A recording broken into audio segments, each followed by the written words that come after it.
शरण वीतराग विज्ञान नमो ताहि जाते भये अरहंतादि महान करि मंगल करि हो महा ग्रंथ करण को काज जाते मिले समाज सब पावे निज पद राज। आचार्य कल्प पंडित टोडरमल जी द्वारा रचित मोक्षमार्ग प्रकाशित ग्रंथ। इस ग्रंथ के दूसरे अधिकार के कुछ मुख्य बिंदुओं के आधार से हम यहाँ पे चर्चा कर रहे हैं। यहाँ पे कल ये चर्चा आई थी कि वास्तव में संसार जो है, संसार अवस्था जो है वो दुख रूप है और ये जीव जो है वो संसार पीड़ित जीव है। कैसा है ये जीव की दशा, कैसी हो रही है? संसार से पीड़ित ये जीव है। और संसार क्या है वो हमें अगर ख्याल में नहीं होगा तो हमें ऐसा लगता है संसार मतलब बाहर का धन, वैभव, गाड़ी, बंगले, शरीर, पुत्र, पुत्री, संयोग, पिता, पत्नी, ये सब जो है क्या है? संसार है। और उसे फिर हम अपनी पीड़ा का कारण मानते हैं। उसे क्या मानते हैं? अपनी पीड़ा का कारण मानते हैं, क्योंकि संसार कैसा है? दुख रूप है। तो हमारे दुख का कारण क्या है? तो हमें ऐसा लगता है कि ये परिवार, ये कुटुंब, ये ग्रह, ये सब क्या है? हमारे दुख का कारण है, जबकि वस्तु स्थिति ऐसी नहीं है। यहाँ पे पंडित जी ने संसार की परिभाषा करते हुए बताया कि इस जीव के जो है कर्म बंधन होने से नाना औपपादिक भावों में परिभ्रमण पना पाया जाता है और एक रूप रहना नहीं होता। इसीलिए कर्म बंधन सहित अवस्था का नाम क्या है? संसार अवस्था है। तो संसार कोई ये घर कुटुंब जो है ये कोई संसार नहीं है।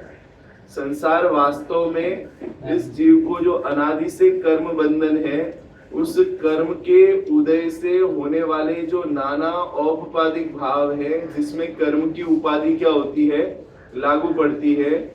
ऐसे नाना प्रकार के जो भाव है, असंख्यात प्रकार के भाव है, शुभ अशुभ रूप है ना, एकत्व ममत्व कर्तृत्व भोक्तृत्व रूप, अनेक प्रकार के असंख्यात भाव पाए जाते हैं। और वो असंख्यात प्रकार के भावों में परिभ्रमण पना होना, आप समझ ना, बढ़िया एकदम ऐसी एसी और एयर कंडीशन कमरे में अकेला एकांत में बैठा है, आप समझना, एकदम एकांत में बैठा है, तो भी उसको निरंतर वो भाव होते रहते हैं ना कि मुझे मंदिर बनाना है, मुझे घर बनाना है, मुझे बच्चों को देखना है, मुझे ये लाना है, मुझे वो लाना है। आप समझना, वो भाव क्या होते रहते हैं? उसके निरंतर होते रहते हैं। वो भावों में परिभ्रमण पना होना, उसका नाम क्या है? एक रूप नहीं रह पाता। एक क्षण के लिए भी संसार अवस्था में जो है वो एक रूपता नहीं होती। एक 2 मिनट के लिए भी जो है वो चैन से नहीं बैठ सकता ये जीव, आप समझना। ऐसे भावों के बिना नहीं पाया जाता। निरंतर कोई ना कोई विकल्प, कोई ना कोई भाव जो है, वो भाव या तो शुभ रूप होंगे या अशुभ रूप होंगे। नहीं, 2 ही जाति है उसकी। तीसरी जाति को अभी उसने उपलब्ध नहीं किया है। तीसरी जाति कौन सी है? शुद्ध भाव। और शुद्ध भाव किसे कहते हैं? इन 2 भावों से रहित जो भाव होता है वो क्या है? वो शुद्ध भाव है। उसमें न राग होता है, न द्वेष होता है, सहज ज्ञाता दृष्टापना होता है, अर्थात वीतराग भाव में जो परिणमन होता है उसे क्या कहते हैं? शुद्ध भाव कहते हैं। और वो वीतराग भाव जो है वो एक रूप भाव है। वो कैसे है? एक रूप, मात्र जानना, सहज जानना, जानने रूप परिणमन होना, राग द्वेष की उत्पत्ति नहीं होना, ऐसा सहज एक रूप भाव है। और वो एक रूप भाव आप समझो, जो केवली भगवान है और जो सर्वज्ञ भगवान है ना, उनके ज्ञान में सारा लोकालोक क्या हो रहा है? जानने में आ रहा है। ठीक है, अब वो जानने में आ रहा है और उनके सहज जानने रूप परिणमन चल रहा है हर समय।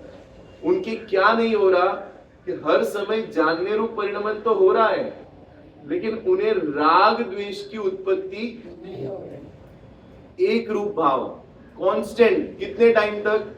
सादी अनंत काल तक जो है, उस सारा लोकालोक जो है वो क्या होगा? ज्ञान में जानने में आते रहेगा, लेकिन एक क्षण के लिए भी, एक सेकंड के लिए भी कभी उन्हें, है ना, पदार्थ ज्ञान का ज्ञेय बन रहे हैं तो उसमें कभी ऐसा विकल्प उनको नहीं आएगा कि ये मिल जाए तो अच्छा है ना, ये मिलेगा तो मजा आ जाएगी, आप समझना, ये मुझे प्राप्त करना है, ऐसा कोई विकल्प होगा?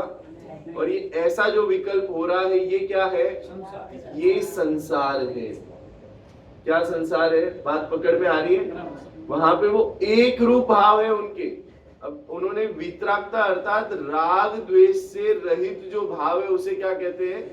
वितराग भाव कहते हैं। ये नेगेटिव साइड से हमने बताया, इसका नहीं होने का नाम क्या है? वितरागता।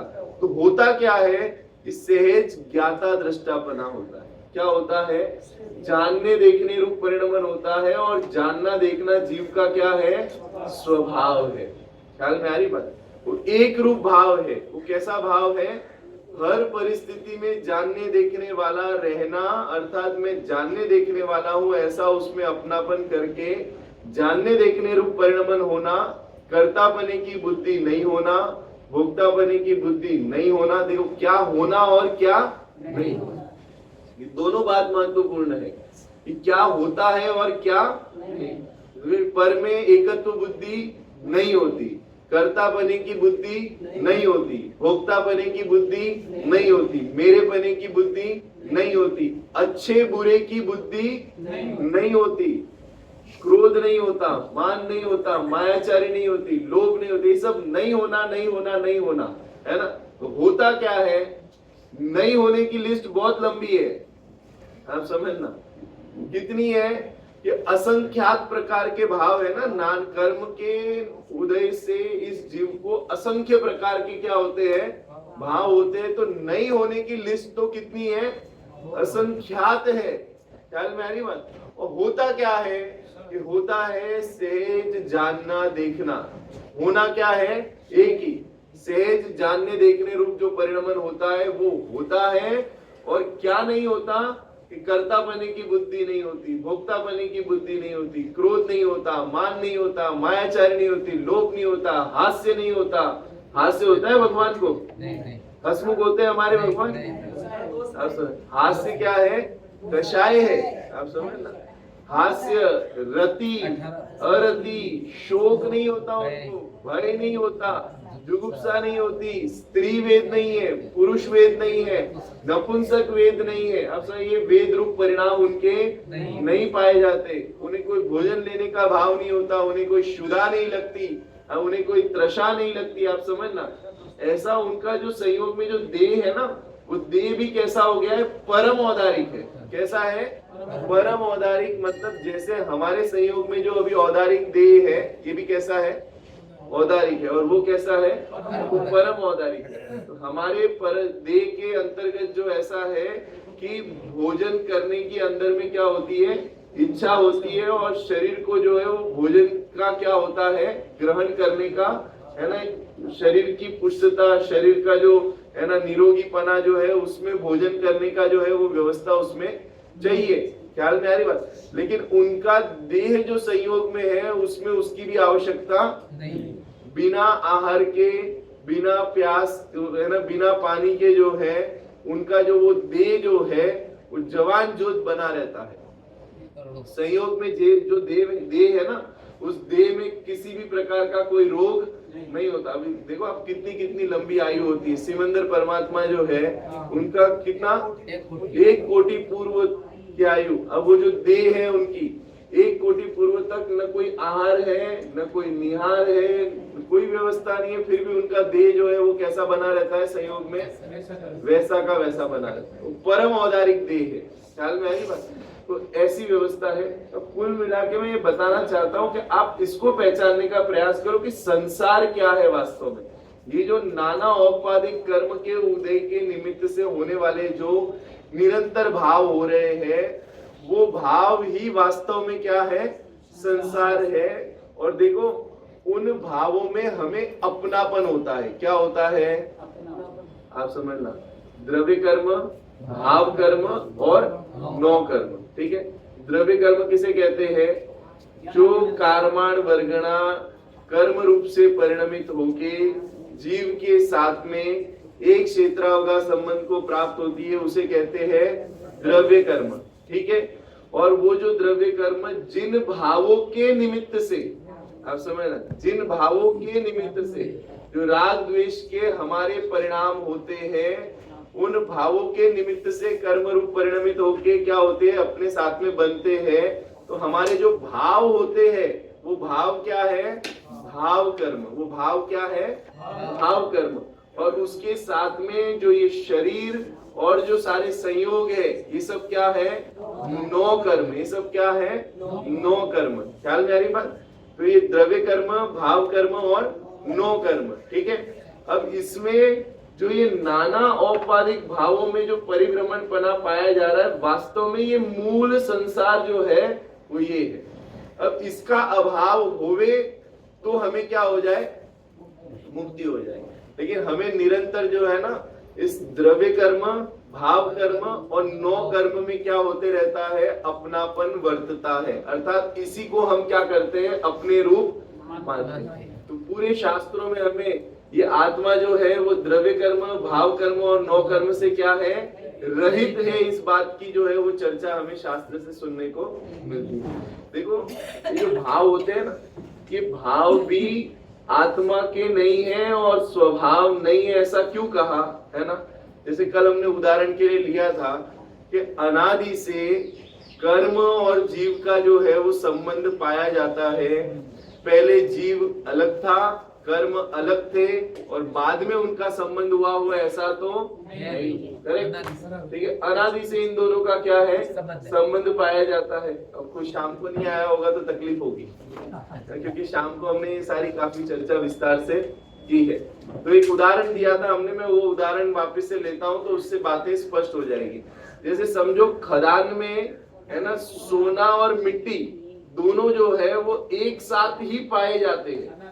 ऐसा नहीं है कि किसी ने खदान में सोने को भरा और फिर मिट्टी को भरा और दोनों क्या हो गए, एक में एक हो गए, और फिर उसको सोने को और मिट्टी को निकालते और उसको अलग करने की प्रक्रिया की जाती है। ऐसा नहीं है। ये स्वभाव से ही दोनों जो है वो एक साथ में पाए जाते हैं। और इसके लिए उदाहरण भी दिया है। देखो, किसी यहाँ पे प्रश्न पूछा कि न्यारे न्यारे द्रव्य, प्रश्न क्रमांक 23 आप देखिए मोक्ष मार्ग प्रकाशन ग्रंथ में प्रश्न क्रमांक 23 ऊपर से जो है वो दूसरा पैरा है। देखिए यहाँ पे, यहाँ फिर प्रश्न है कि न्यारे न्यारे द्रव्य और अनादि से उनका संबंध ऐसा कैसे संभव है ना?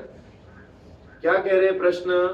न्यारे न्यारे द्रव्य, अलग अलग द्रव्य है, और अनादि से उनका क्या पाया जा रहा है, संबंध है, ऐसा कैसे संभव है? ये प्रश्न है ना? तो उत्तर देते हैं पंडित जी। देखो, जैसे मूल ही से जल और दूध का, जैसे जल और जो गाय के स्तन में जो दूध पाया जाता है वो जल सहित ही होता है। अब किसी ने जो है वो जल और दूध क्या होता है, दूध वास्तव में वो जो मावा है वो क्या है, वो दूध है, और उसके साथ में जो है वो जल मिक्स है। तो वो दोनों का मिक्सचर जो है उसे हम क्या कहते हैं, दूध कहते हैं, है ना? तो अब ये दोनों कैसे होते हैं, अनादि से साथ में ही पाए जाते हैं। ऐसा नहीं है कि पहले दूध अलग, वो जो मावा था वो अलग था और पानी जो है वो अलग था और उसको फिर किसी ने मिलाया और दूध का क्या हुआ, निर्माण हुआ। ऐसा नहीं है। वो जब भी पाए जाते हैं दोनों साथ में ही पाए जाते हैं, है ना? तो ये कह रहे हैं कि जैसे मूल से ही जल दूध का, सोना किट का, तुष कण का तथा तेल तिल का संबंध देखा जाता है। अब ये सारी चीजें ऐसी है, उदाहरण में दिया उन्होंने, तेल और तिल जो है वो क्या होता है, साथ में ही पाए जाते हैं। मूल से ही दोनों क्या होते हैं, मतलब उनकी कोई शुरुआत ऐसी नहीं है कि दोनों अलग अलग थे फिर उसको एक किया और फिर वहां से दोनों एक होके अब जो है वो पाए जा रहे हो, ऐसा कुछ भी। मूल में से ही कैसे है, आप समझना, मूल से ही वो कैसे दोनों एक साथ पाए जाते हैं। अब देखो ये कह रहे कि नवीन इनका मिलाप हुआ नहीं है। इसको किसी ने नया मिलाया हो ऐसा नहीं है। वैसे ही अनादि से जीव कर्म का संबंध जानना। जीव और कर्म का संबंध कैसा है, अनादि से है। ठीक है, नवीन इनका मिलाप हुआ नहीं है। फिर तुमने कहा कैसे संभव है? तो अनादि से जिस प्रकार कई द्रव्य भिन्न हैं, वैसे ही कई मिले द्रव्य है। तो क्या कहते हैं कि अनादि से ही कई सारे द्रव्य तो ऐसे हैं कि जो क्या है, भिन्न भिन्न है, और कई सारे द्रव्य ऐसे हैं कि जो अनादि से मिले हुए ही है ना। जैसे उदाहरण के लिए आकाश द्रव्य जो है वो किसी से मिलता हो ऐसा नहीं, वो एक ही है। वो कैसा है? अनादि से कैसा है? भिन्न ही है। काल द्रव्य अनादि से भिन्न ही है। आकाश द्रव्य, काल द्रव्य, ये धर्म द्रव्य, अधर्म द्रव्य, ये द्रव्य कैसे? अनादि से भिन्न ही है, किसी से मिलते हो ऐसा है ही नहीं। और पुद्गलों में भी कई परमाणु ऐसे होंगे जो अनादि से किसी से मिले नहीं है। पुद्गल की दो अवस्था होती है ना, एक स्कंद रूप और एक परमाणु रूप। तो कई परमाणु ऐसे भी होंगे जो किसी से मिले, अनादि से जो है वो परमाणु रूप है, और कई स्कंद रूप है, अर्थात मूल से कैसे है? मिले हुए ही है, उनको किसी ने मिलाया हो ऐसा नहीं। और ऐसे उदाहरण पंडित जी ने दिए कि अकृत्रिम मेरु पर्वत इत्यादि जो है, हमारे अकृत्रिम जिन चित्यालय है, हमारी अकृत्रिम प्रतिमाएं हैं, वो सब कैसी है? अनादि से है। आप समझना, वो प्रतिमा कैसी है? शाश्वत है, अनादि से है। अब वो प्रतिमा जो है वो भी किसकी है? परमाणुओं की है ना, वो कोई चेतन प्रतिमा तो नहीं है, वो परमाणु की है। अब उसमें जितने परमाणु लगे उस स्कंद रूप से अनादि से ही क्या हो रहे हैं? पाए जा रहे हैं। उसको कोई नया बनाया हो ऐसा नहीं है। अलग अलग परमाणु थे और उसको फिर स्कंद रूप परिणमन हुआ और फिर उसका निर्माण हुआ ऐसा नहीं है। वो अनादि से ही क्या होती है? सवाल मन में पैदा हो होता है कि जितने सब पूजा में आया, सब जगह दिनालय दिनालय, ये देवगति में सब जगह ये पृथ्वी को छोड़ के बाकी सब जैनों का ही साम्राज्य है। ऐसा पृथ्वी में भी जैनों का है, चिंता क्यों करते हैं? पृथ्वी में भी और पृथ्वी के बाहर भी जैनों का ही साम्राज्य है। और जैनों का साम्राज्य तो क्या, ये सब अकृत्रिम जिन चैत्यालय और जिन प्रतिमाएं पाई जाती है, और ये सर्वज्ञ भगवान की दिव्य ध्वनि में आई हुई बात है। और ये कोई ऐसा नहीं कि किसी है ना अज्ञानी जीव के द्वारा बताई हुई व्यवस्था है। ये सारा भूगोल और आप जो सारी चीजें देखोगे ना, तो उसमें आपको जो जैन धर्म के शास्त्रों में आया हुआ जो जैन ज्योग्राफी है, तो उससे आपको पता चलेगा कि जो 7 नरक, 16 स्वर्ग, और हर स्वर्गों में भी जो है वो कई प्रकार के जिन मंदिर बने हुए हैं। ऐसी बहुत सारी रचनाएं हैं, अकृत्रिम रचनाएं हैं, जिनका हमें शास्त्र से क्या मिलता है? प्रमाण मिलता है। तो जैनों का ही साम्राज्य है, ऐसा होने में क्या आपत्ति? मैं तो कहता हूँ जैनों का साम्राज्य मतलब, देखो आपको बताऊं तो इस भारत भूमि में जो है वो सबसे अधिक संख्या जब पहले पाई जाती थी वो जैनों की संख्या पाई जाती थी, आप समझ। लेकिन क्या हुआ कि जैसी रुचि होती है ना वैसा कन्वर्जन होते रहता है। और किसी को विषयों की रुचि होती है तो वो उस तरीके की मान्यता और उस तरफ के धर्मों में, चौथा काल जब था तो चौथे काल में जो है वो अधिक संख्या किसकी थी? तीर्थंकर जब वर्तते होंगे भारत भूमि पे, विचरण होता होगा उनका, तो उस समय जो है वो मूल जैन आमनाई के ही कई फॉलोअर्स जो है उस समय। और मैं ऐसा नहीं कहता हूँ कि उस काल में भी जो है अन्य मान्यता को मानने वाले जीव नहीं रहे होंगे, ऐसा तो संभव ही नहीं है। अभी कह रहे चंद्रगुप्त मौर्य के टाइम में कितने जैन थे ना, जैन राजा भी थे। और वास्तव में चंद्रगुप्त मौर्य मेरे ख्याल से अंतिम जैन राजा थे। उससे पूर्व तो जितने राजा हुए ना वो सब जैन राजा ही हुए, और उसके बाद में जो है फिर अन्य राजा जो है होने लगे और दूसरी चीजें होने लगी, है ना। ये इतिहास की बातें हैं, लेकिन इसके प्रमाण हमें इतिहास में भी आप देखो, पूरे भारत भूमि में कहीं पे भी खुदाई होती है, कुछ भी होती है, तो आपको तीर्थंकरों की प्रतिमा। अभी मोदी जी लंदन गए थे ना, तो जो आजादी से पहले लंदन के जो उन्होंने राज किया ना ब्रिटिशर्स ने, तो ब्रिटिश लोग अपना जो पुरातत्व, जो पुरानी प्राचीन चीजें लेके गए थे, उसमें से उन्होंने कुछ लौटाई अभी, और लौटाई तो अभी वो नया विधानसभा जो बनाई है वहां पे दिल्ली में, तो उसमें जो है वो तीर्थंकर भगवान की प्रतिमा जो है वहां पे क्या की गई है, वो वहां से आएगी। आप समझ, अब तो उसमें इतिहास है ना, तो उसमें कोई ऐसा नहीं है किसी ने हमने बनाया हो या हमने किया हो या जैनों की ऐसी अकृत्रिम जो है वो, ये तो हमारा सौभाग्य है कि हम इस जैन कुल में आके जन्म लिए हैं। तो अब ये इसका इतिहास इतना समृद्ध है तो उसमें हमारी क्या गलती है, आप समझ। और जैन धर्म जो है वो वस्तु का वास्तविक स्वरूप प्रतिपादित करता है, तो ये तो हमारे लिए अहोभाव है कि हम ऐसे कुल में आके जन्मे और कहीं ना कहीं आज हमें अपने कल्याण का मार्ग जो है वो प्राप्त हो रहा है, और इस मार्ग के अनुसार अगर प्रवर्तन करें तो निश्चित रूप से हम भी जो है वो क्या हो सकते हैं, मुक्ति को प्राप्त हो सकते हैं। लेकिन ऐसा मत समझना कि हम हर भूतकाल में जो है वो जैन कुल में ही जन्मे होंगे। हमारा भी कई भव जो है वो 1 इंद्रिय 2 इंद्रिय 3 इंद्रिय की पर्याय में और ऐसे अलग अलग कई, क्योंकि अनादि का है ना संसार, तो अनादि से हम थे के नहीं थे, आप समझना। और अनादि कितना बड़ा है, आप समझना। भूतकाल कितना लंबा है, अरे भूतकाल में हमने कई परावर्तन किए हैं।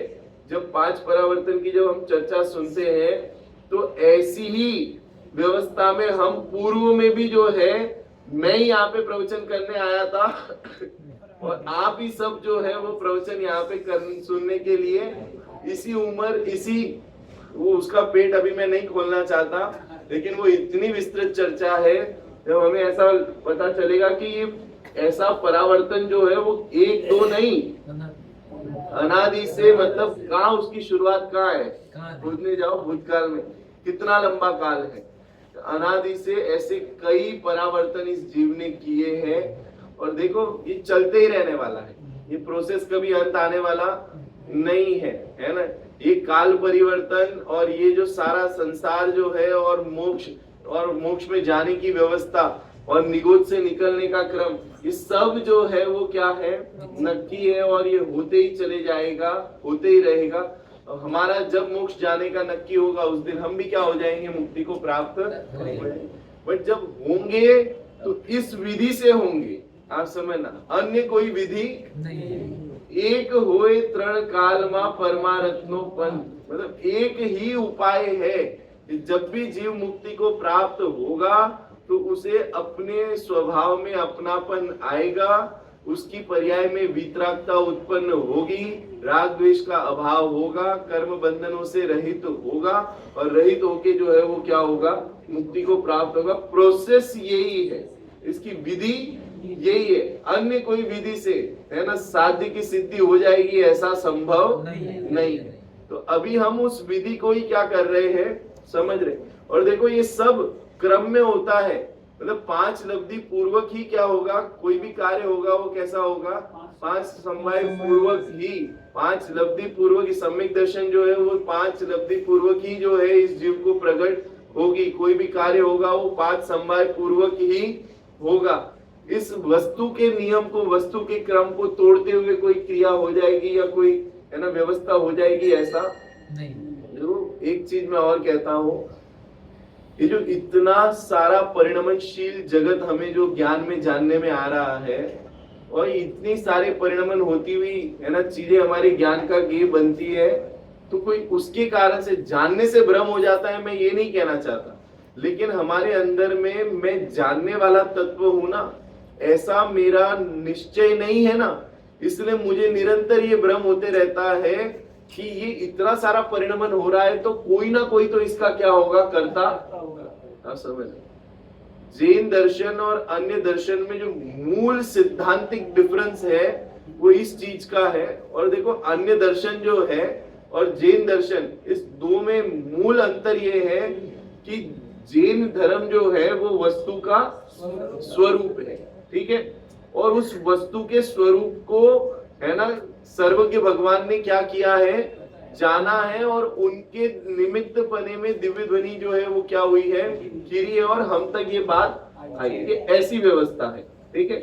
और दूसरा, जितने अन्य दर्शन है वो कहीं ना कहीं उनके सर्वज्ञ भगवान जो है वो भी सर्वज्ञ मानते हैं, वो भी क्या मानते हैं, हमारे भगवान भी कैसे है, सर्वज्ञ है, परंतु वो जो सर्वज्ञ पने की कल्पना करते हैं वो यथार्थ नहीं है। उसका कारण ये है कि वो रागी द्वेषी देवों को सर्वज्ञ कह के उनकी सर्वज्ञ पने की क्या करते हैं, स्थापना।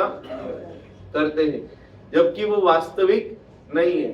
जो अन्य जितने दर्शन है उसमें आपको काल्पनिकता नजर आएगी। वो किसी सर्वज्ञ भगवान की वाणी है ऐसा नहीं है, वो किसी हमारे तुम्हारे जैसे ही कोई मनुष्य की वाणी है। वो कल्पना से जो है वो गढ़ी गई सारी घटनाएं हैं, उसमें वास्तविकता नहीं। उसका अब कोई कहेगा कि पंडित जी आप ऐसा कैसे कहते हो, ऐसा तो वो भी कहेंगे, आप समझ। अरे उसके कहने और हमारे कहने से कुछ नहीं होता। उस जो सर्वज्ञ भगवान की वाणी जो होती है उसका भी लक्षण है। उसका क्या लक्षण है, आप परीक्षा कर लो, ये सर्वज्ञ भगवान की वाणी है कि नहीं है, ये कैसे पता चले। तो कहते हैं सर्वज्ञ भगवान की वाणी जो होती है वो पूर्वापर विरोध रहित होती है। आप समझना, वो स्ववचन बाधित नहीं होती। उनकी वाणी में जो बात आई है वो अकाट्य होती है। कैसी होती है, अकाट्य होती है। वो लॉजिकली क्या होती है, प्रूव होती है। वहां भगवान की वाणी में ऐसा आया कि जीव कषाय से क्या है, दुखी है। तो अब हम उस वाणी को टेस्ट कर सकते हैं ना खुद। हमें जब जब कषाय के परिणाम होते हैं तब हमें आकुलता होती है कि नहीं होती। तो इससे किसकी बात, क्या बात सिद्ध होती है, सर्वज्ञ भगवान की वाणी जो है वो क्या है, सत्य है। तो ये खाली जिनवाणी या जैन कुल में हम जन्मे इसलिए हम उसे सत्य मान ले, ऐसा नहीं कह रहे हैं।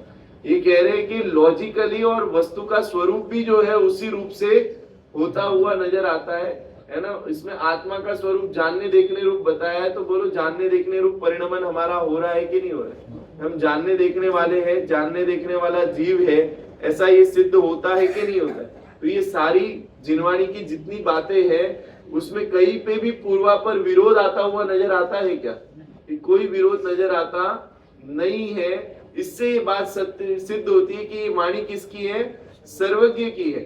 और सर्वज्ञ जो है वो तीनों लोक को जानने वाले होते हैं। इसके लिए उनके निमित्त पने में जो है वो दिव्य ध्वनि जो है वो क्या होती है।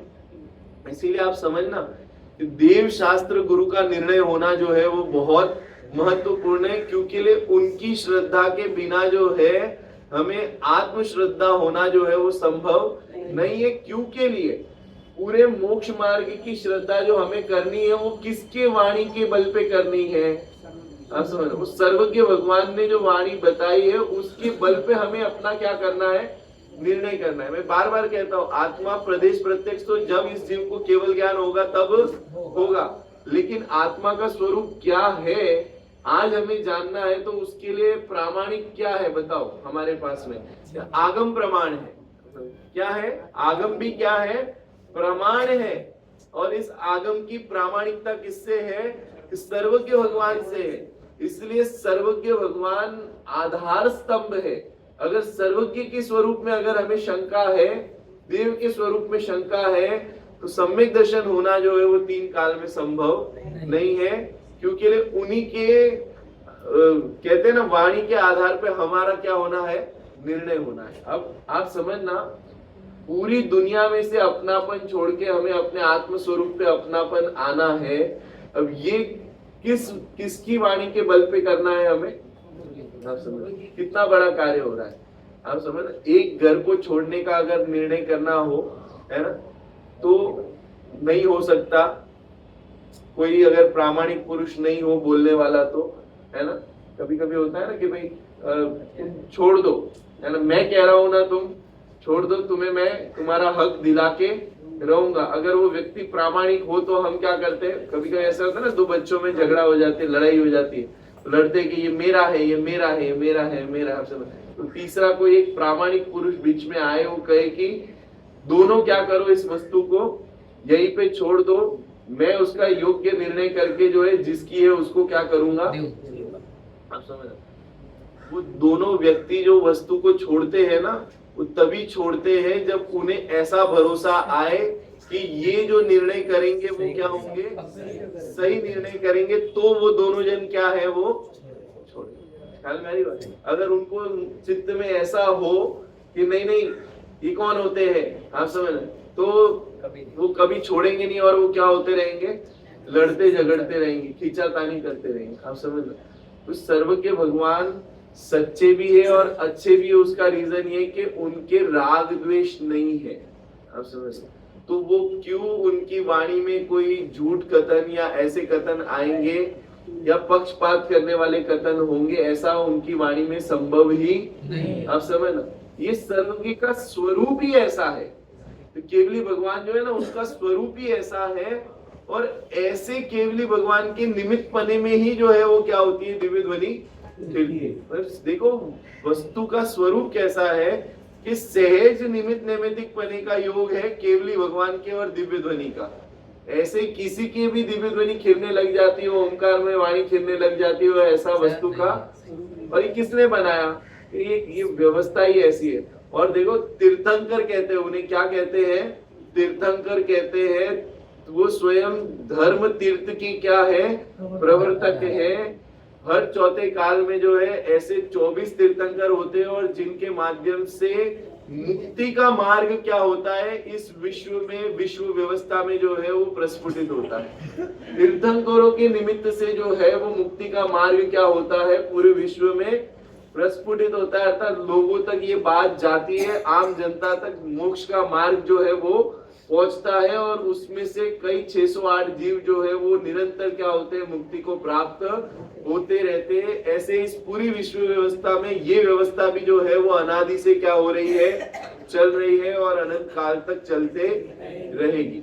आप समझना, ये व्यवस्था भी अनादि से ही 608 जीव निगोद से निकल रहे हैं, और अनादि से ही 608 जीव क्या होते जा रहे हैं, 6 महीने 8 समय में मुक्ति को प्राप्त होते जा रहे हैं। एक क्रम जो है वो कभी भंग होता नहीं और कभी भंग होने वाला नहीं है।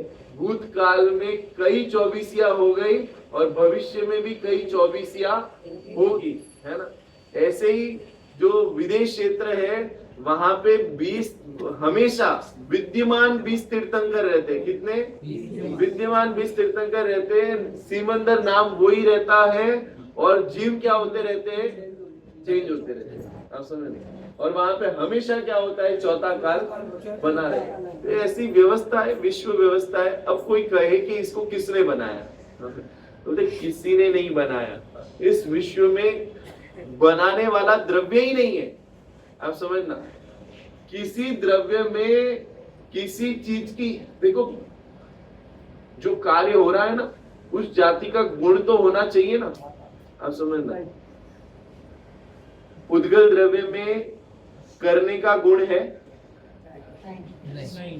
कौन सा गुण है उसमें, स्पर्श रस गंध वर्ण नाम का गुण है, ठीक है। धर्म द्रव्य में करने का गुण है, अधर्म द्रव्य में करने का गुण है, आकाश द्रव्य में करने का गुण है, काल द्रव्य में करने का गुण है, और जीव द्रव्य में करने का गुण है क्या, नहीं है। तो फिर किसी भी द्रव्य में करने का गुण है ही नहीं, तो कोई इस विश्व को करे, ये बात कहां से आई, बात पकड़ में आ रही है।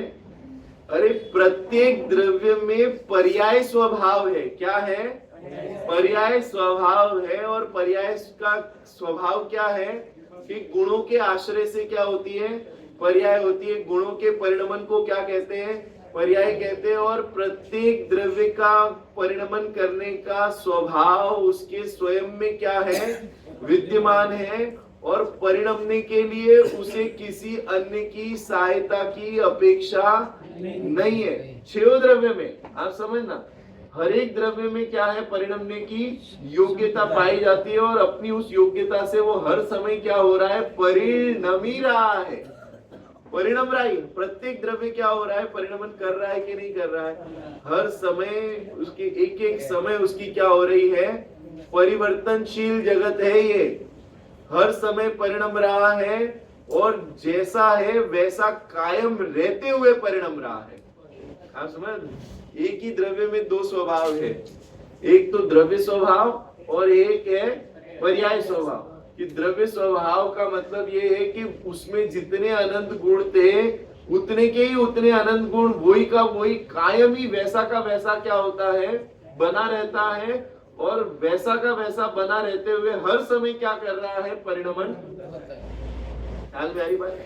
जो ट्रेन बॉम्बे से निकली थी वही ट्रेन जयपुर पहुंची है, लेकिन हर समय वो क्या हुई है, अपने समय अपने अपने स्थान से क्या हुई है, आगे गई है, तभी पहुंची है।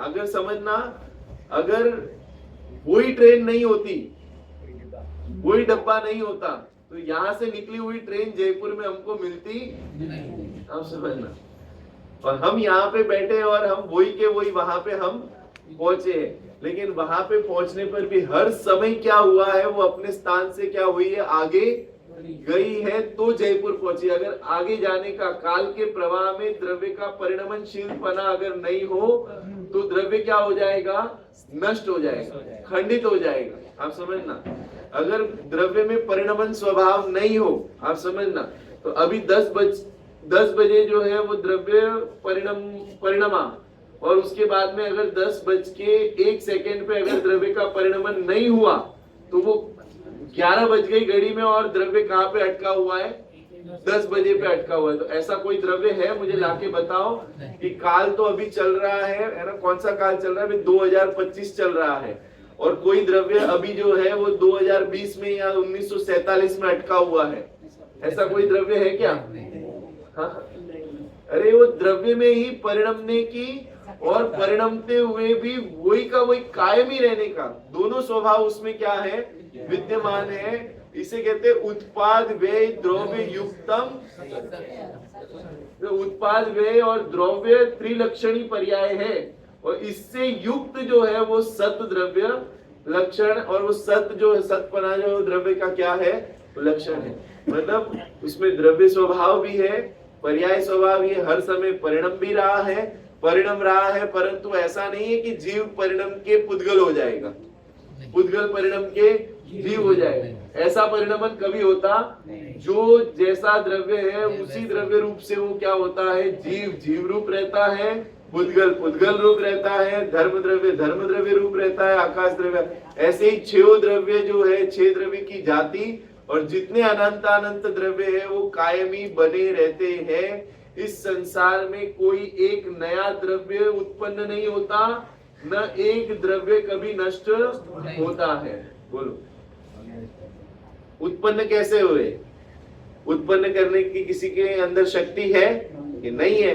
तो नया कभी आपने सुना कि किसी वैज्ञानिक ने नया द्रव्य बनाया, नए द्रव्य का क्या किया हो, आविष्कार किया हो? ऐसा नहीं होता, ख्याल है?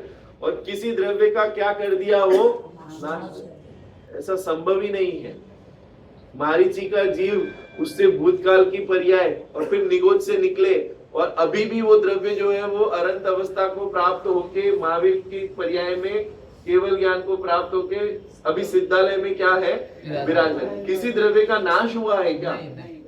आदिनाथ भगवान अभी कहाँ है, सिद्धालय। इस जीव की 2 अवस्था हो सकती है, या तो संसारी, या तो ये जीव संसार अवस्था में बना रहेगा, नाना औपाधिक भावों में परिभ्रमण पना करके आकुलता और दुख का वेदन करते रहेगा, या तो नाना औपाधिक भावों का अभाव होके निराकुलता का वेदन करते हुए जो है वो आनंदमय जीवन जिएगा। ये 2 ही अवस्था हो सकती है। जीव की तीसरी अवस्था हो तो बताओ, है ना?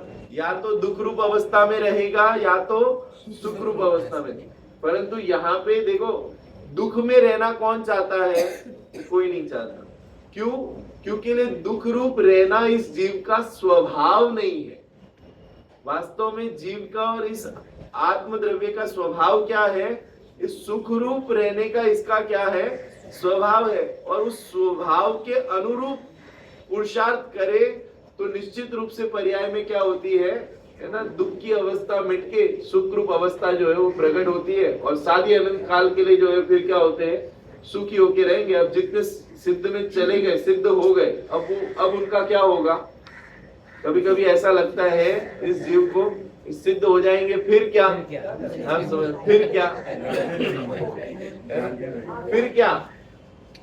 अरे जैसे अब देखो, वो जो सोना जो है वो खदान में था, ठीक है, खान में था। अब खान है ना, खान में था।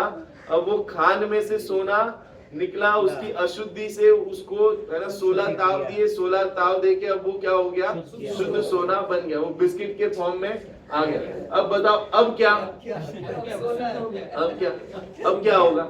अरे उसका जो शुद्ध स्वरूप था वो पूर्ण क्या हो गया, पर्याय में प्रकट हो गया। आप समझ, और अब वो उसकी शुद्ध ही शुद्ध पर्याय होगी। आप समझ, अभी भी समाप्त हो गया ऐसा थोड़ी ना, हर समय क्या हो रही है, अब स्वाभाविक पर्याय हो रही है।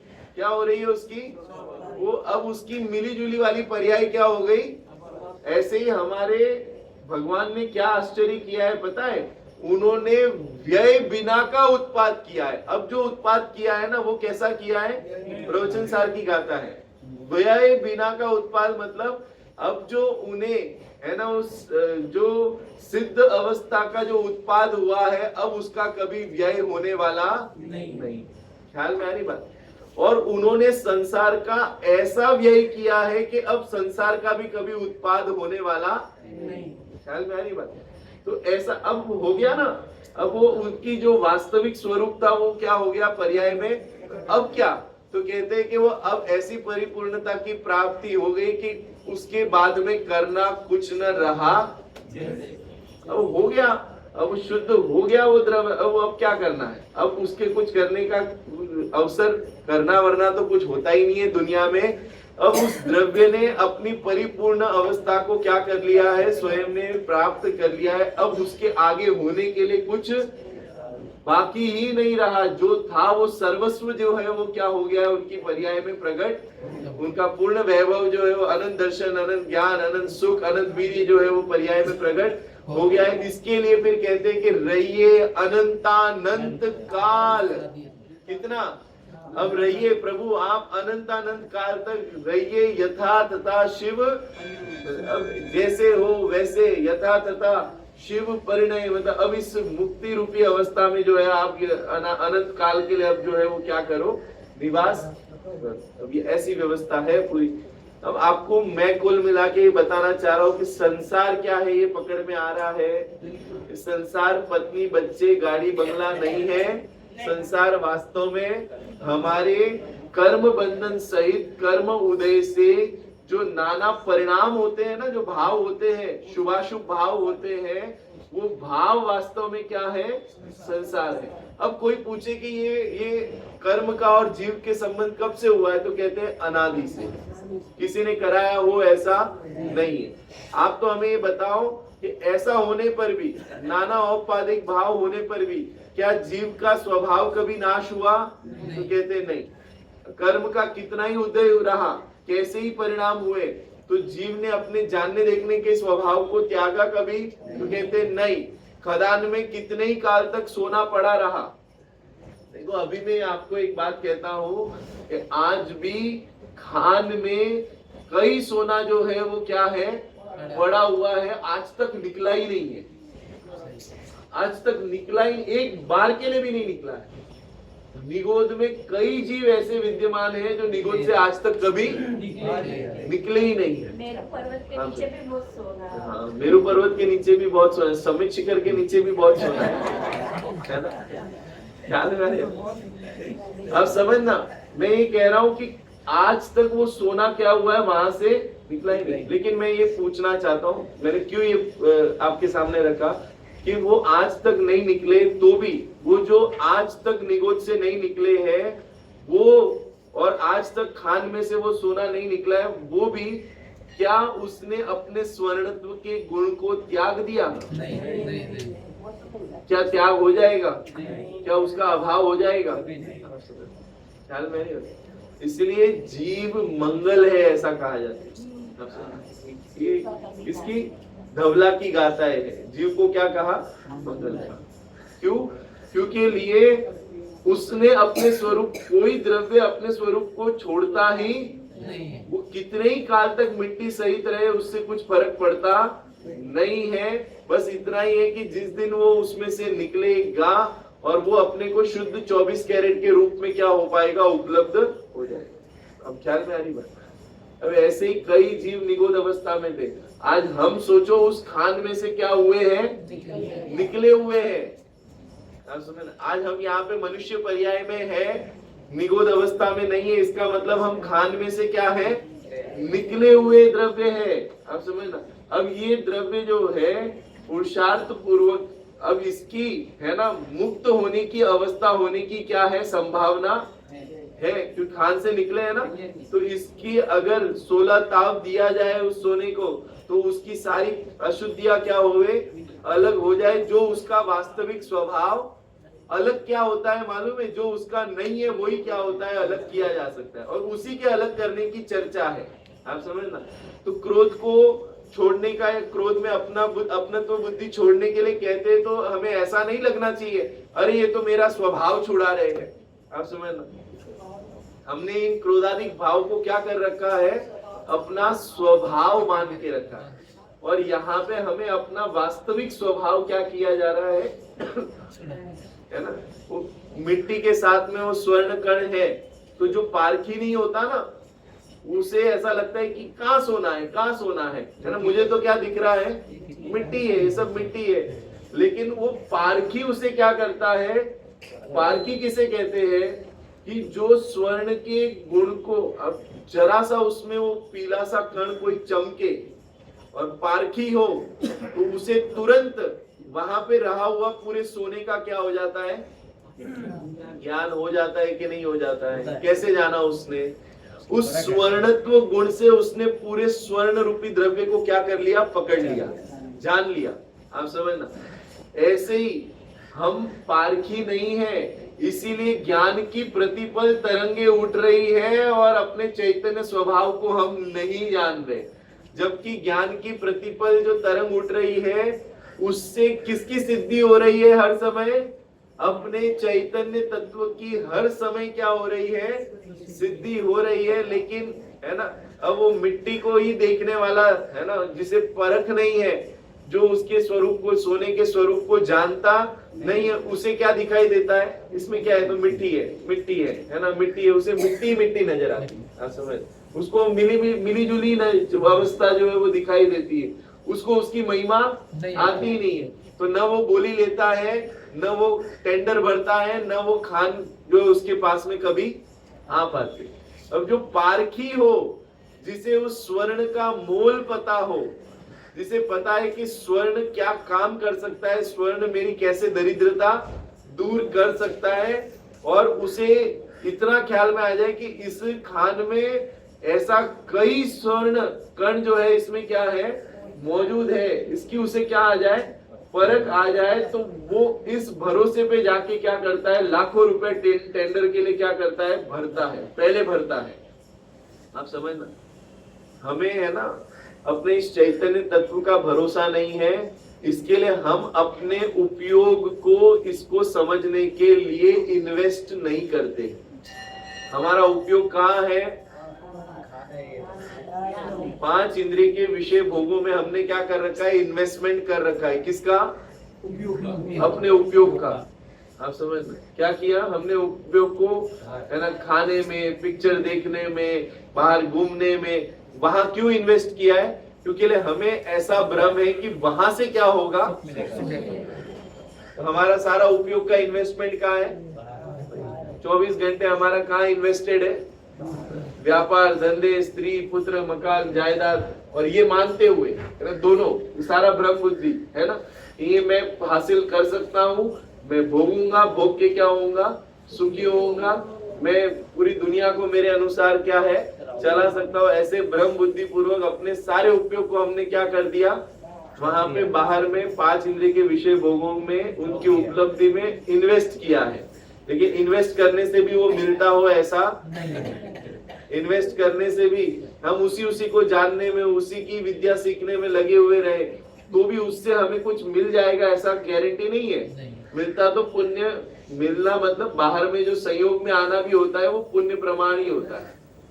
बहुत होशियार इंजीनियर हो एकदम, ऐसे भी इंजीनियर देखे इस देश में जिसने पूरा महाराष्ट्र टॉप किया है और आज वॉचमैन ही कर रहा है। ख्याल में आ रही बात, तो वहां पे इस जीव का पुरुषार्थ चलता हो ऐसा नहीं है। बाहर की संयोगों की व्यवस्था मिलना नहीं मिलना वो भाग्य प्रमाण है। कैसा है, भाग्य हो तो मिलता है, नहीं तो एक अंगूठा छाप से और उसके नीचे कई इंजीनियर जो है वो क्या कर रहे हैं, और उन इंजीनियरों से ज्यादा पैसा कौन कमा रहा है, वो अनपढ़ अंगूठा छाप सेठ जो है वो क्या कर रहा है, वो पैसा कमा रहा है। कैसी व्यवस्था है ये, भाग्य प्रमाण है, वहां पे पुरुषार्थ नहीं चलता जीव का। किसी को ऐसा भ्रम हो ना पंडित जी, नहीं हमारे पास में कुछ नहीं था, हम जब गांव से निकले थे ना तो कुछ नहीं था, पर देखो आज आप आओ हमारे घर, आपको बताते हैं हमारा है ना, इस सब हमने क्या किया है, एक एक चीज हमने क्या किया है, हमने कमाई है। कैसे भ्रम में मत निकालो अपना जीवन, है ना, ये पुण्य प्रमाण है ना। कई ऐसे मेहनती जीव रहे, हमसे ज्यादा मेहनत कौन करते बताओ मुझे। वो जो सड़क पे किनारे पे काम करने वाला मजदूर जो होता है ना, वो हमसे ज्यादा पसीने बहाता है। ख्याल में कोई हमारे घर पे वर्कर आते हैं ना, हमसे ज्यादा मेहनत तो आप समझ, हम बैठे आराम से और वो पूरा भोजन व्यवस्थित बना के करा रहा है, हमें पूरी घर की साफ सफाई करके वो जा रहा है, और हम क्या कर रहे हैं, आप शांति से बैठे अपना स्वाध्याय कर रहे हैं। मेहनत करने से अगर आता हो तो मेहनत तो वो कर रहा है ज्यादा, हमसे तो मेहनत हो ही नहीं रही है अभी। हमारे कपड़े धोने के लिए अलग भाई, हमारे सफाई के लिए अलग है, हमारे आप समझना हर जगह पे हमने क्या कर रखे हैं, लगा रखे। तो मेहनत से अगर होता हो तो मेहनत तो हमसे हो ही नहीं रही है, तो फिर भी हमारे पास में धन क्या हो रहा है, अधिक आ रहा है। कैसी व्यवस्था है आप समझना, तो वस्तु स्वरूप आप समझिए तो ख्याल में आएगा, है ना। कुल मिला के यहाँ पे कह रहे हैं कैसे, जैसे मूल ही से जल दूध और सोना किट और तुष कण का तथा तेल तिल का संबंध देखा जाता है, नवीन इनका मिलाप हुआ नहीं है, वैसे ही अनादि से जीव कर्म का संबंध जानना, नवीन इनका मिलाप हुआ नहीं है। फिर तुमने कहा कैसे संभव है कि अनादि से जिस प्रकार कई भिन्न द्रव्य है वैसे ही कई मिले द्रव्य, इसमें क्या आपत्ति है। कई द्रव्य भिन्न है और कई द्रव्य मिली हुई अवस्था में है। अब देखो इसके बाद वाला प्रकरण जो है मुझे पढ़ना है, जीव और कर्मों का भिन्नता, है ना, ये महत्वपूर्ण प्रकरण है। उसके नीचे ही एक पैरा छोड़ के आप उधर आ जाइए, देखिए, है ना, और उसके ऊपर वाला पैरा भी देख लेते, देखो उससे थोड़ा और आपको स्पष्टता आएगी, है ना। ये अनादि से तो मिले थे, समाधान पढ़ रहा हूं मैं, अनादि से तो मिले थे परंतु बाद में भिन्न हुए, तब जाना कि भिन्न थे तो भिन्न हुए। देखो दो पदार्थ भिन्न होना तो ही भिन्न किया जा सकता है उनको, जो पदार्थ भिन्न नहीं है उनको भिन्न करना संभव। देखो देह और आत्मा क्या होती है, भिन्न होती है ना। शरीर रह जाता है और आत्मा क्या होती है यहाँ से, लेकिन कभी आपने देखा ऐसा कि ज्ञान रह गया और आत्मा चला गया? ज्ञान आत्मा का कैसा है, गुण है। ज्ञान और आत्मा की भिन्नता जो है वो संभव, क्योंकि दोनों एक द्रव्य है। कैसे है, दोनों एक द्रव्य है ना। ज्ञान अलग द्रव्य है और आत्मा अलग द्रव्य है, ऐसा नहीं है, दोनों एक द्रव्य है। अब समझना, तो ऐसे अनंत गुणमय आत्म द्रव्य है, तो ऐसे जो भिन्न नहीं है उनको कभी भिन्न किया जाना संभव नहीं है, और जो भिन्न है उसी की क्या होती है, भिन्नता संभव है इस विश्व में। जो भिन्न, आप नींबू में से उसकी खटास को अलग करके बताओ, शक्कर में से मिठास अलग करके बताओ, संभव है? पॉसिबल ही नहीं है, क्योंकि वो एक द्रव्य है ना, वो उसका गुण है। द्रव्य में से गुणों को अलग किया जाए तो द्रव्य क्या हो जाए, नाश हो जाए, और ऐसा तीन काल में संभव नहीं। देखो इसकी मान्यता के अनुसार अगर विश्व चलने लगे ना तो एक भी द्रव्य बचे ही नहीं। ख्याल में आ रहा है, एक भी द्रव्य सुरक्षित। इसीलिए ये जो मान्यता है ना, इस मान्यता का इस जीव को फल भोगना पड़ रहा है, क्योंकि इसकी मान्यता कैसी है, उल्टी है। इसकी मान्यता द्रव्य के विनाश को करने वाली है, अगर इसकी मान्यता के अनुसार परिणमन हो जाए तो। ख्याल में आ रही बात? क्यों हमें इस मान्यता का जो है वो फल भुगतना पड़ रहा है? उसका कारण ये है कि वो मान्यता कैसी है, वस्तु स्वरूप से विरुद्ध है। ख्याल में आ रही बात? आपराधिक मान्यता है हमारी, वो उसे जेल में क्यों डाला? क्योंकि लिए ये सामाजिक व्यवस्था को बिगाड़ने वाली उसकी क्या है, किसी की रखी हुई चीज को जाके चोरी करके लेके आ जाता है। आप समझ, इसने क्या किया? सामाजिक व्यवस्था के सौहार्द को बिगाड़ने का काम। किसी की वस्तु थी और उसके ऊपर इसका अधिकार नहीं था, और ऐसा जाके उसने क्या किया, चोरी करके लेके आ गया, तो बोलो उसको सजा मिलनी चाहिए कि नहीं मिलनी चाहिए? ख्याल में आ रही बात? तो ऐसे ही जो हमारा आत्म स्वरूप था, उस आत्म स्वरूप अपने में परिपूर्ण द्रव्य था, उस परिपूर्ण द्रव्य का हमने परिचय नहीं लिया और पर द्रव्य के ऊपर हमने आंख उठा के, है ना, उससे मैं क्या करूंगा, सुख, ये अपराधी प्रवृत्ति है कि नहीं, मुझे बताओ। और इसी अपराधी प्रवृत्ति का तो वास्तव में हम फल क्या है, भोग रहे हैं। ख्याल में आ रही बात? पर द्रव्य में अपनापन कर रहे हैं, पर द्रव्य का कर्ता बन रहे हैं, जबकि पर द्रव्य का कर्ता बने का हमारा कर्तव्य ही नहीं।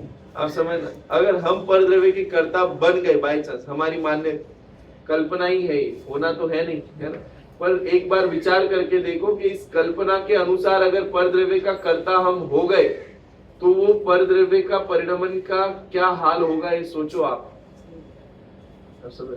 हो सकता है परिणमन करा सकते हैं हम? परिणमन कराने की हमारे में शक्ति सामर्थ्य है? अरे जरूरत ही नहीं है, आवश्यकता ही नहीं है, और परिणमन सहज हो रहा है ऐसा मान के हम सब सहज हो जाओ, यही आनंद रूप है। इसको है ना, इतने करने की आदत पड़ी हुई है, इसने बोलते ना, जिसने जिंदगी भर बहुत, है ना, करने का कार्य किया हो, है ना, सबने बहुत बेटी बेटे को ये शादी कराई हो अपने जीवन में, है ना, तो अभी बुढ़ापा आ गया है, अब बेटे बेटों ने सबने कारोबार संभाल लिया, सब कुछ हो गया है, अब उन्होंने इवेंट मैनेजर रखा शादी करने के लिए, है ना। पहले तो क्या था, वो माता पिता खुद दौड़ दौड़ के हर चीज जो है ना, ये गड़बड़ नहीं हो जाए, वो गया, अब ऐसे कई, है ना, बहुत बड़ा भरा परिवार था, तो हर एक के इसमें जो है उनको, है ना, अब वो पारंगत थे, अब उनको काम से वो बैठते ही नहीं, पूरी शादी भर जो है वो इधर उधर दौड़ दौड़ के हैरान परेशान होते रहते, और उन फिर बाद में ये लेते श्रेय के, देखो हम थे तो क्या हुआ, सारी व्यवस्था हो गई। अब नया जमाना आया, अब इसमें बेटों ने क्या किया, इवेंट मैनेजर किया, और सारा कारोबार जो है उसको सौंप दिया, और बेटा बढ़िया आराम से नया वस्त्र पहन के आया और आराम से सारे सगे संबंधियों से हाथ मिला के बातें कर रहा है, हंसी मजाक चल रहा है, डांस कर रहा है, और माता पिता को टेंशन हो गई, पिताजी को टेंशन हो गया, तो यहाँ डांस कर रहा है तो वहाँ व्यवस्था कौन देख रहा है, आप समझना। अब उसने आज तक जो है वो रिलैक्स होना सीखा ही है, अब उसे लगता है कि हम नहीं करेंगे तो कौन करेगा, तो वो भार उसके माथे, बेटे ने, है ना, वो सारा जिम्मेदारी क्या कर दी, सौंप दी, और सौंप देने के बाद में खुद क्या हो गया, रिलैक्स हो गया।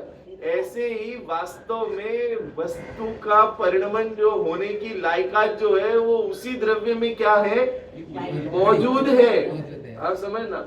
और हमने तो क्रमबद्ध पर्याय पढ़ी ना, क्रमबद्ध पर्याय का मतलब क्या है, ये जिस क्रम से होना है, जिस द्रव्य की जो पर्याय जब होनी है वो होके रहती है, उसको कोई आगे पीछे करने में सक्षम नहीं है, तो फिर अब मेरे करने का और मेरे करने के विकल्प का अवकाश ही कहाँ रहा, तो फिर क्या रहा आखिरकार, ऐसा जानने से हमारी दृष्टि स्वभाव सन्मुख होती है।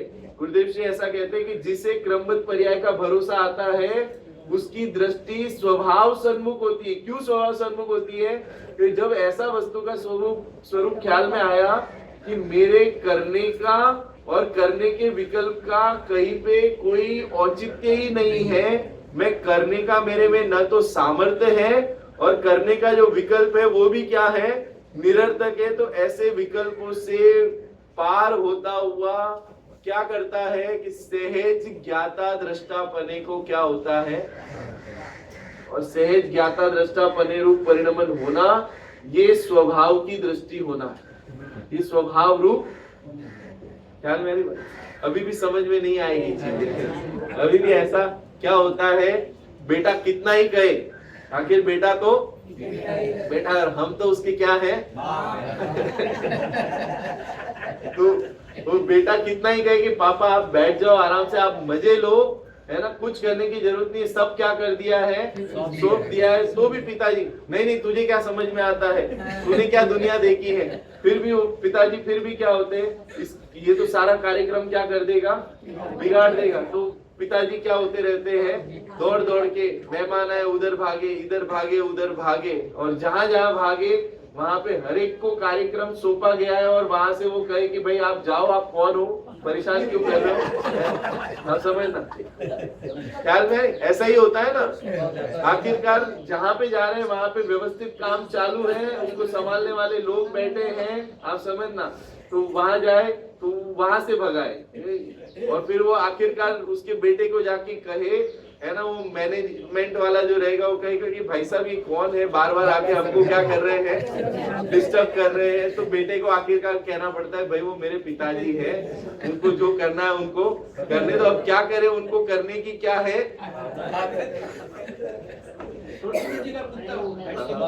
ऐसा ही हमारी परिस्थिति हो रही है कि हमें करने की क्या है, आदत पड़ी। जब तक ये आदत हमारी नहीं जाएगी, और ये आदत स्वभाव को पहचाने बिना जाने वाली, इसीलिए जो है वो स्वभाव सन्मुख होवे, स्वभाव को समझे, तो हमें ऐसा ख्याल में आएगा कि वास्तव में हमें जगत में कुछ करना है ऐसा है ही नहीं, और करना क्या, पर में तो कुछ करना ही नहीं है, पर अपने में करने का भी विकल्प हमारा क्या है, तब जाके विकल्प से निर्विकल्प होने की दशा को जीव जो है वो क्या होता है, प्राप्त होता है, और वो स्वानुभव दशा है, उसे क्या कहते हैं, स्वानुभव दशा है। उस समय उसे सहज जानने देखने रूप परिणमन होता है, करने का विकल्प तक क्या हो जाता है, समाप्त हो जाता है। किसके बल पे, कि ऐसा स्वभाव जो है उसे जानकर उसमें अपनापन आने पर ऐसा जीव क्या हो जाता है, रिलैक्स हो। देखो आप अनंत परमात्मा कितने रिलैक्स, हमारे मुनिराज कितने रिलैक्स है, कितने रिलैक्स, सिगड़ी रख के जा रहे हैं और सिगड़ी उठा के जा रहा है कोई, आप समझ, किसी ने जलती हुई सिगड़ी रखी और किसी ने जलती हुई सिगड़ी को उठाया, वो दोनों परिस्थिति में कैसे है, समता को धारण किए। और जो इस स्वरूप को नहीं समझता, वहां पे वीतरागता को नहीं समझता, तो इसने कैसे सिगड़ी रख दी, हमारे मुनिराजों का इसने क्या किया है, ये अपमान किया है, हम इसे छोड़ेंगे नहीं, हम मोर्चा निकालेंगे, करते रहो। अब जिसके ऊपर सिगड़ी रखी है उनको ऐसा भाव नहीं आया, और हमें क्या होता है कि हमें ऐसा लगता है कि हम कर सकते हैं, और हमारे मुनिराज तो कुछ मुनिराज नहीं कर सकते, पार्श्वनाथ मुनिराज नहीं कर सकते, और हम क्या है, हम कर सकते हैं। अरे न वो कर सकते हैं न हम कर सकते हैं, उन्हें इस बात का भरोसा हो गया है कि मेरे करने से होता हो ऐसा नहीं है, इसलिए वो सहज हो गए हैं, और हमें ऐसा भ्रम चालू है कि मैं कर सकता हूँ, इसके लिए करने के विकल्प में दौड़ते रहते हैं। आप समझ, कर तो हम भी, ख्याल में आ रही बात।